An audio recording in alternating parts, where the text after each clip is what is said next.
passion or an idea you've been wanting to pursue and you just keep hearing this advice from other people of just start or just get started and it's overwhelming you, then this video is for you. So about 6 years ago, I started my business, and honestly, I kind of fulfilled the definition of just starting. I just started offering random services, started doing case studies for myself, just kind of started off in a really slow roll and have built it up to a very self-sufficient and scalable business today. I'm getting close to my end goal, and my end goal is contributing to the workplace status right now that's kind of just a bunch of BS. Like, I don't believe in the 8-hour workday. I don't believe in the 5-day work week. I don't believe in a lot of the current guardrails that capitalism has given, especially America. So I'm simply harnessing some of my professional skills to carry out that vision. And so I have to harness and focus on a lot of those professional skills and do all of this to create a firm where I can contribute and fulfill that vision. So in this video, we are simply going to go through a couple different questions you can ask yourself to get started. This is truly the definition of just get started, and it's meant to motivate and inspire you. I'm sure if that is truly what is overwhelming you, just that phrase, it's probably stemming from a place of fear. Please excuse the shorted light over here. Either fear of failing, fear of being embarrassed, or something not working out, or being judged, fear of the unknown, or something like that. This video is really intended to help you feel more empowered to face those fears, so you feel more confident going into battle rather than just, showing up and winging it, which you can show up and wing it eventually, but you need to have a good base and know what you're doing before you actually are really winging it. Okay, so we're gonna work on 3 broad questions today, and I'm gonna break down each of the broad questions. So the first one is, what problem am I solving? Who is my target audience, and what is my unique selling point? All right, starting with question 1, what problem am I solving for? And please excuse me while I read some notes that I took to prepare for this video. So the first thing when you're thinking about what problem am I gonna be solving? Start by focusing on what you like to do and the work that you're naturally drawn towards. So questions for this is, what do people often tell you that you're good at? Where do you get the most positive feedback, whether it's at work, with friends, with family, elsewhere? And what kind of work is your favorite to complete? So like, what is a recent project you worked on that you really enjoyed? Or if there hasn't been a recent project, what is one of your favorite projects you've ever worked on? Or what is a project that you're really proud of? Another way to look at this is reflect on frustrations or pain points that you experience on a day-to-day basis and think about how you can solve for that. So for me, I was obviously thinking about like, oh my gosh, I effing hate how the world is set up. So when you leave college, if you have the privilege to go to college, you enter this work world and it's just like the biggest slap in the face. It's like Groundhog Day, the same day, day after day. Why is it like this? Why are we not, seizing more of life as it is? And how can I contribute to improving that? Also look at growing industries or changes in society. So a good example of this, in 2020, when the pandemic was happening, everybody switched to remote work. There's now a lot of flexibility around that and a lot of change. But something that you can do is identify things that are missing. So like in remote work, a lot of people felt isolated. How can you build connection? Do you have skills that you can leverage to build connections with people? Like, are you really good at a certain type of sport and you could start a club? And finally, are you passionate about anything? So personal connections are an insanely strong motivating force for moving your business forward and feeling empowered about it. You need to be able to make some type of personal connection to your mission here. For example, I'm really passionate about making a positive contribution to the BS that I see in the workplace. Now, I need to leverage more of my hard skills to reverse this trend of employees being underworked, underpaid, and devalued. But that is ultimately my personal connection that keeps me driving forward. And when I'm feeling humiliated or embarrassed or like I failed or like there's unknown, it's just this constant, like, I am going to make a difference. Okay, so that was question 1. Question 2 we're gonna dive into is, who is your target audience?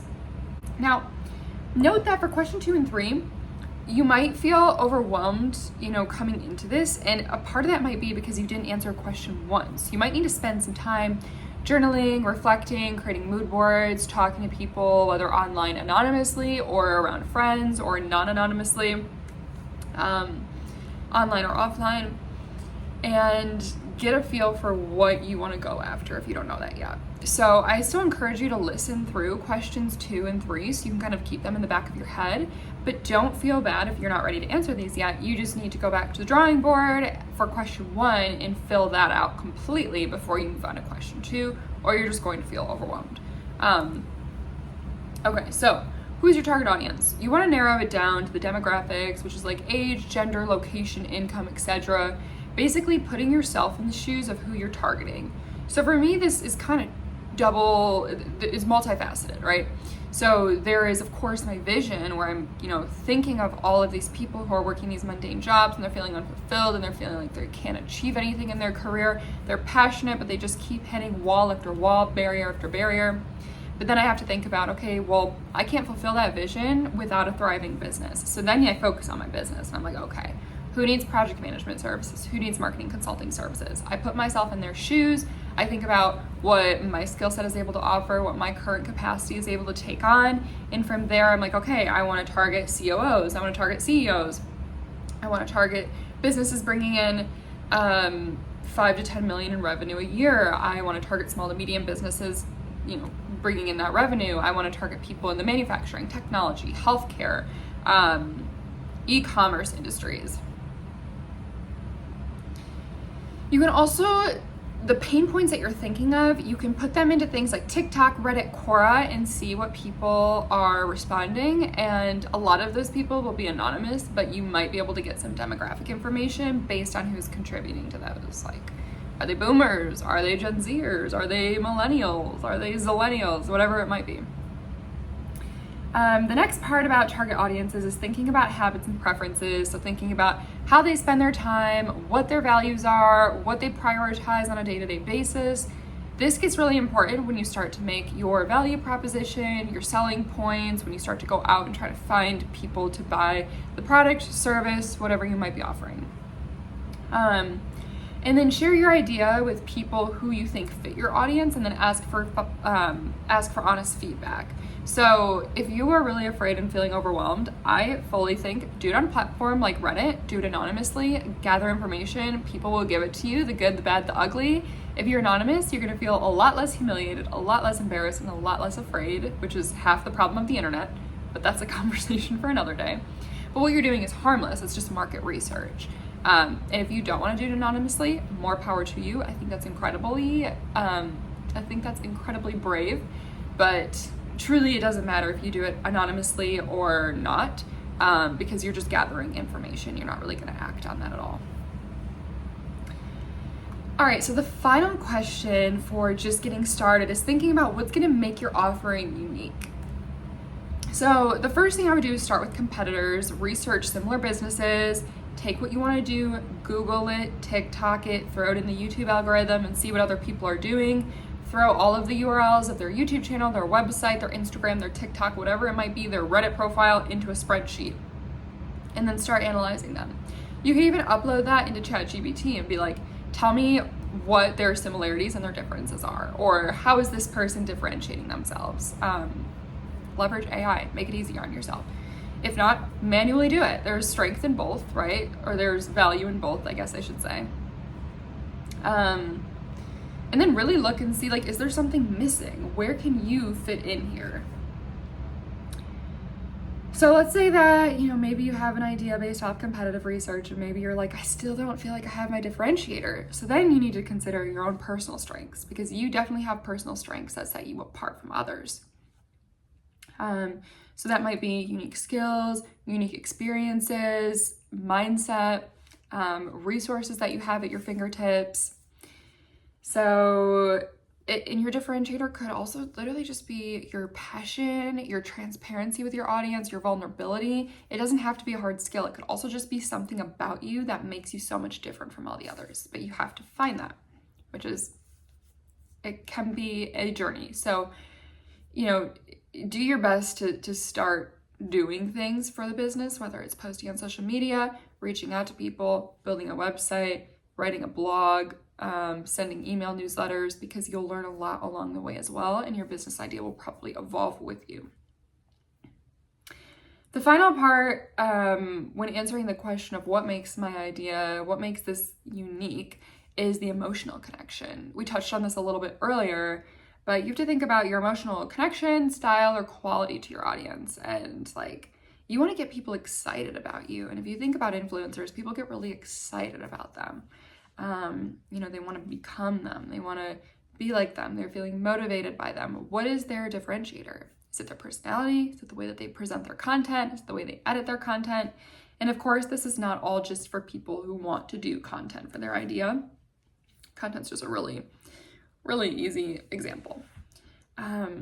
So those are the 3 questions that I would do if you were just so sick of people telling you, just get started. Just open up a Word document, a Google document that's free if you have internet connection. If you don't, pen and paper, just start answering those questions and start that journey of reflection. And it's really the start of the entrepreneur journey. So a couple quick tips.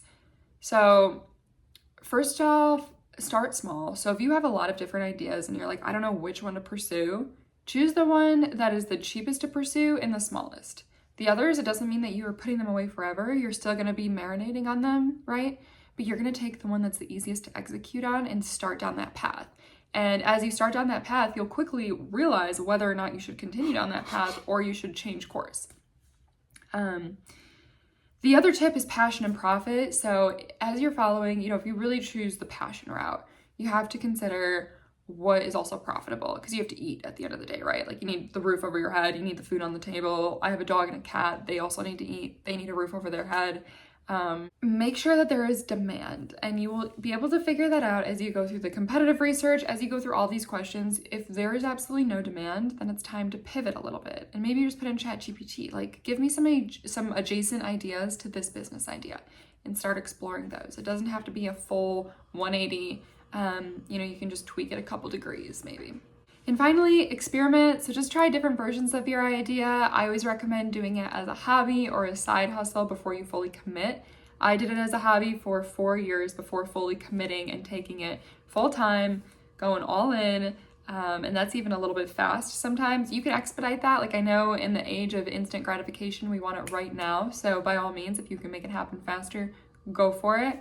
But you know, take your time, enjoy the process. This is all of these are part of the entrepreneurial process, the experimenting, the side hobby, the side hustle. Consume podcasts from people who have done it, consume books, consume videos, YouTube videos, social media content. Whatever you can do to surround yourself with people like that will only expedite your journey further. So that's all I have.